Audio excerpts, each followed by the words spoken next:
Why do some churches allow or encourage married couples and families to dictate at the expense of single people? Yeah. I guess it's asking, why is the schedule geared so heavily to the one? You Yeah. sort of covered. I sort of covered it, and it's just that way in which it's easily... First of all, let me explain how it easily happens.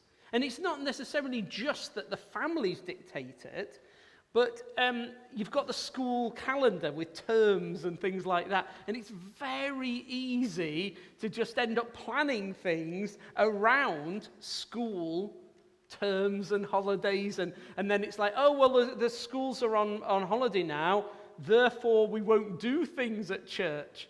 And it's easily done, because without thinking about it, the fact of the children's calendar becomes the church's calendar.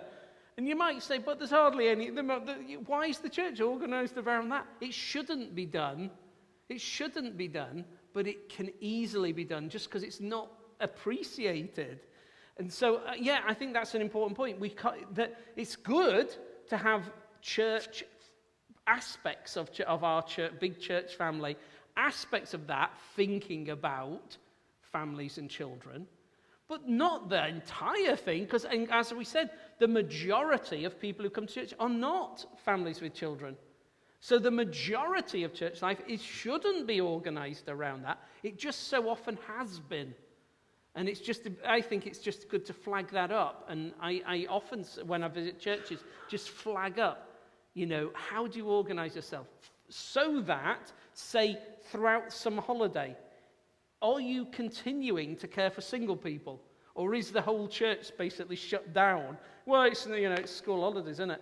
Yeah, but for single people, it's just exactly the same. And at Christmas and Easter and things like that. So it's good to just flag that up. Is that enough? Yeah. So it may be that the youth stuff stops, but make sure there are things still other happening. things carry on. And it's important that it's not as if everything stops around church. Carry on with the core activities of church.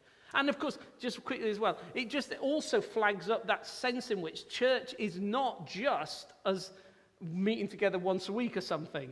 It's got to be that sense that we're always church together. We're always church together, and that needs to be big.